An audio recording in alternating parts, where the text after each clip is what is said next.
আসসালামু আলাইকুম, সবাইকে স্বাগতম আজকের আরেকটি পর্বে। তো আজকের পর্বে দেখাবো আমরা অ্যাড বুক মার্ক নামে একটি অপশন আছে, তার দ্বারা আমরা বিভিন্ন সাইটকে বুকমার্ক করে রাখতে পারি। বুকমার্ক হলো একটা লিঙ্ক করে রাখা, একটা ট্যাগ করে রাখা।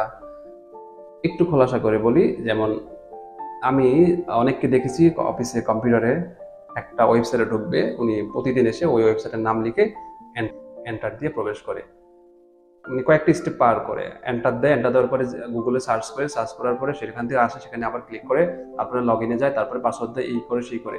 অথচ আপনি সরাসরি ওই লগ ইন পেজটাকে অ্যাড বুকমার্ক করে রাখতে পারেন। এভাবে আপনার জিমেল থাকতে পারে, আপনার অফিসে পার্সোনাল ইআরপি, পার্সোনাল যে কোনো অ্যাকাউন্ট থাকতে পারে, ফেসবুক বলেন, ইউটিউব বলেন, আপনার অফিসে যে সফটওয়্যার আছে সেটা বলেন, প্রত্যেকটা জিনিস আপনি এভাবে অ্যাড বুকমার্ক করে রাখলে আপনার কাজ আরো অনেক দ্রুত হবে এবং আপনার আরো দ্রুত ওই অ্যাকাউন্টগুলোতে প্রবেশ করতে পারবেন। সেটি কিভাবে করে রাখে আমি সংক্ষেপে দেখাচ্ছি। প্রত্যেকটা জিনিস আমি চাই যাতে টেকনোলজি মানুষ সঠিকভাবে ইউজ করতে পারে, এই জন্য খুব বেসিক জিনিসগুলো আপনাদের জন্য আমি আমার চ্যানেলে দেওয়ার চেষ্টা করি। আশা করি সবাই দেখবেন ছোট ছোট টিপসগুলো। আমরা এখন সরাসরি কম্পিউটার স্ক্রিনে চলে যাব, সেখান থেকে দেখবো এই জিনিসটি কিভাবে করে। জি, এইবার ভিডিও শুরু করার আগে আমি আপনাদেরকে একটু ধারণা দেই, ঠিক আছে, যে এই বুকমার্কটা কিভাবে কাজ করে এবং আপনার কিভাবে সময় কমাবে। আপনি প্রতিদিন হয়তো অফিসে 8 ঘন্টা কাজ করেন, তো অনেক ওয়েবসাইটে আপনার ঢোকা প্রয়োজন পড়ে, প্রতিদিন এক ওয়েবসাইটে সেগুলো আপনি কিভাবে বুকমার্ক করে রাখবেন। তো বুকমার্ক আমি একটু দেখিয়ে দিই আমার এখানে কিভাবে বুকমার্ক করা আছে, তাহলে আপনি একটা আইডিয়া পাবেন। ধরেন আমি প্রতিদিন অফিসে এসে প্রথমে জিমেইল ওপেন করি, হ্যাঁ, জিমেইলে লগ ইন করার দরকার পড়ে, তো আমি সরাসরি এই জিমেইলে ক্লিক করি।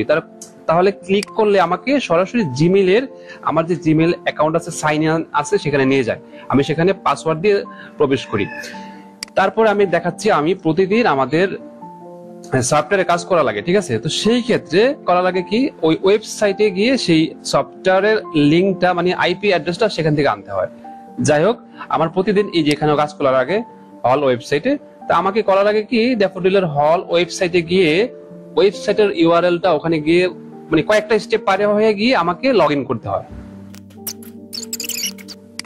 তো যেটি এক্সাম্পল দিচ্ছিলাম, প্রতিদিন এখানে এসে আমাকে লগ ইন করতে হয়। তো এই জিনিসগুলো আমি করলাম কি, এখানে বুকমার্ক করে রাখার পরে সরাসরি ক্লিক করার পর আমাকে লগ ইনে নিয়ে আসছে।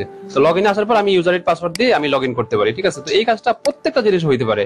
এবার আমি সরাসরি উদাহরণ এক্সাম্পলে চলে যাই।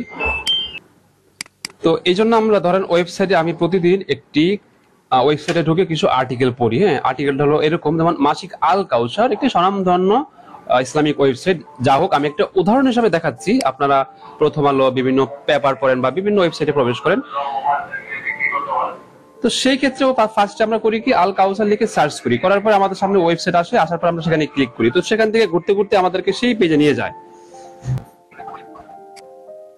তো এরকম ভাবে ওয়েবসাইটটা আমাদের সামনে আসে, তারপর আমরা এখান থেকে যে যা পড়া তা পড়ি। তো এই কাজটা একটু সিম্পলাইজ করা যায়। সেটা কিভাবে, সেটা আপনি যদি এই পেজে আসার পরে এই যে আপনার ব্রাউজারের এখানে একটা স্টার চিহ্ন, এই স্টার চিহ্নটি মূলত বুকমার্কস, ঠিক আছে। তো এখানে যদি আপনি বুকমার্কে ক্লিক করে রাখেন, অর্থাৎ যে অ্যাড টু ফেভারিট, বুকমার্ক হয়ে গেল।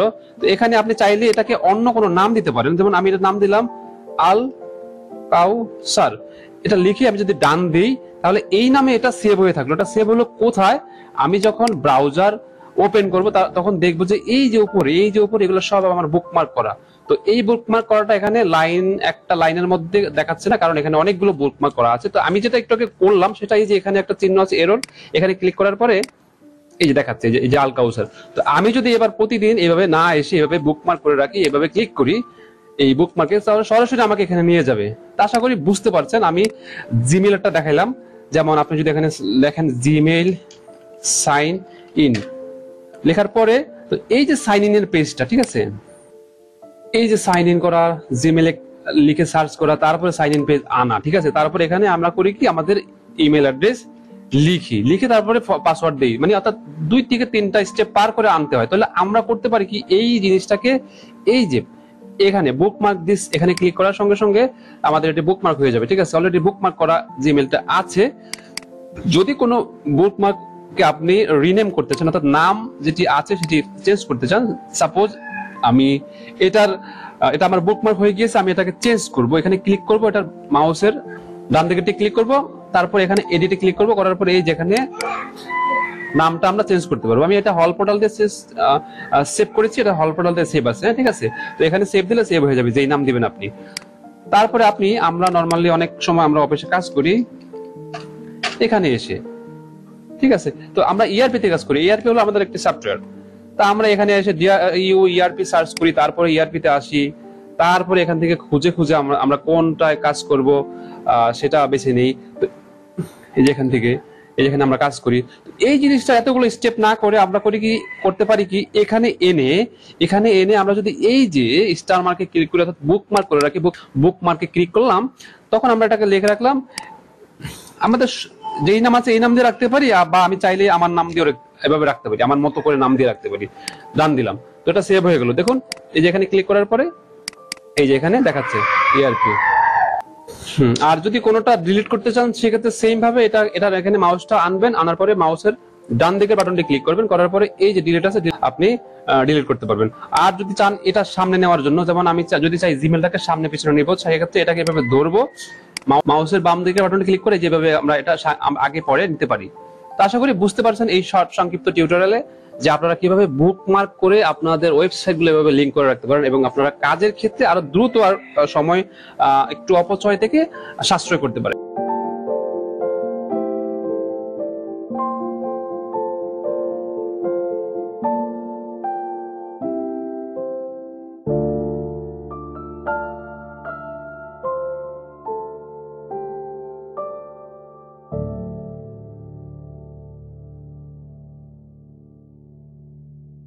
সবাইকে ধন্যবাদ।